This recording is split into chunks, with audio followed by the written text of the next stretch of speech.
ఈరోజు దేవుని వాగ్దానం 149వ కీర్తన 4వ వచనం. 149వ కీర్తన 4వ వచనం.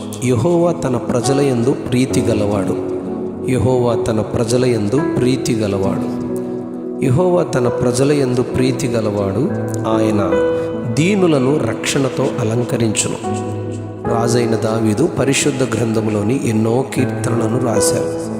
ఈ ప్రతి కీర్తనలోని ప్రతి చరణము తన స్వీయ అనుభవములో నుండే రాశారు. అలాగే రాజైన దావీదు ఎన్నో ప్రవచనాత్మకమైన సంగతులను రాశారు. ఈ కీర్తనలో దేవుని ప్రజలను ఆయన ఎన్నుకున్న తన జనాంగమును బట్టి ఎంతో వివరంగా రాస్తూ దేవుని హృదయాన్ని ఆయన ద్వారా తన ప్రజలకు కలిగే ఆశీర్వాదాలను గూర్చి చెబుతారు. 2వ వచనంలో తమ్మును పుట్టించిన వారిని బట్టి సంతోషిస్తారని, సియోను జనులు తమ రాజును బట్టి ఆనందించుదరని, వారు నాట్యముతోనూ తంబురతోనూ సితారతోనూ స్తుతించి గానము చేస్తారని, భక్తులు ఘనత నుండి ప్రహర్షించుదురని, సంతోషభరితులవుదురని, పడకల మీద ఉత్సాహగానము చేస్తారని చెప్పారు.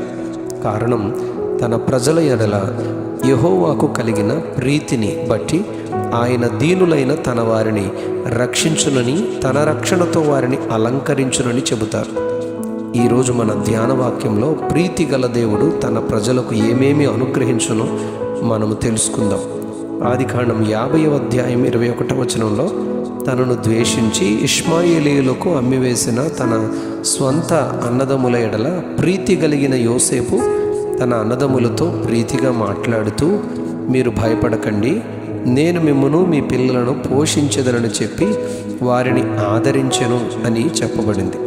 అలానే మన ప్రియ సృష్టికర్తను మనము ద్వేషించినప్పటికీ, సిలువకు అప్పగించి చంపువారి చేతిలో వేసినప్పటికీ ఆయన ప్రీతి గలవాడు గనుక మనలను ప్రేమించి క్షమించి పోషించి ఆదరించెదనని వాగ్దానం చేస్తున్నారు. యోహాను సువార్త 3వ అధ్యాయం 16వ వచనంలో దేవుడు లోకమును ఎంతో ప్రేమించెను కాగా ఆయన తన అద్వితీయ కుమారునిగా పుట్టిన వాని యందు విశ్వాసముంచు ప్రతివాడును నశింపక నిత్య జీవము పొందినట్లు ఆయనను అనుగ్రహించెను అని, లోకము తన కుమారుని గూర్చి రక్షణ పొందుటకే గాని లోకమునకు తీర్పు తీర్చుటకు శిక్షించుటకు దేవుడు ఆయనను లోకములోనికి పంపలేదు అని చెప్పబడింది. ఆదికాండం 34వ అధ్యాయం 19వ వచనంలో ప్రీతి గలవాడు ప్రేమించిన యాకోబు కుమార్తెను దీనాను బట్టి ఆ కార్యము చేయుటకు తడవు చేయలేదని ఇక్కడ చెప్పబడింది. ప్రేమించిన ప్రీతిగల దేవుడు తన ప్రియ సంఘమును గూర్చి మానవాళి రక్షణను గూర్చి ఏమాత్రము వెనుకాడక రక్షించున్నట్లుగా ఆయన మన కొరకు గాయపరచబడినని 53వ అధ్యాయం యెషయా గ్రంథం 5వ వచనంలో మన దోషములను బట్టి నలుగగొట్టబడినని, శిక్షింపబడినని, దౌర్జన్యము నొందినను, మొత్తబడినను ఆయన మన ఎడల ప్రీతి గలవాడుగా ఆయన ప్రేమించి మన కొరకు భరించనని ప్రవచనాత్మకముగా యెషయా 600 సంవత్సరాలకు ముందుగానే దేవుని ప్రేమను ప్రీతిని వర్ణించాడు. 69వ కీర్తన 31వ వచనంలో ఎద్దుల కంటే కొమ్ములు డెక్కలు గల కోడె కంటే కీర్తించుట, దేవుని ఆ నామమును స్తుతించుట, కృతజ్ఞతాస్తుతులతో ఆయనను ఘనపరచుట దేవునికి ఎంతో ప్రీతికరమని చెప్పబడింది. సమూయేలు గ్రంథం 1వ గ్రంథం 15వ అధ్యాయం 22వ వచనంలో బలులు అర్పించుట కంటే ఆయన మాట వినుట ఎంతో శ్రేష్టమని, అది ఆయనకు ప్రీతికరమని దేవుడు చెప్తున్నారు. 119వ కీర్తన 113వ వచనంలో రాజైన దావీదు ద్విమనస్కులను నేను ద్వేషించుచున్నానని, నీ ధర్మశాస్త్రము నాకెంతో ప్రీతికరమని చెబుతారు. సామెతల గ్రంథం 16వ అధ్యాయం 7వ వచనంలో ఒకని ప్రవర్తన యెహోవాకు ప్రీతికరమగునప్పుడు, ప్రియమైనప్పుడు ఆయన వాని శత్రువులను సహా వానికి మిత్రులనుగా చేయునని చెప్పబడింది.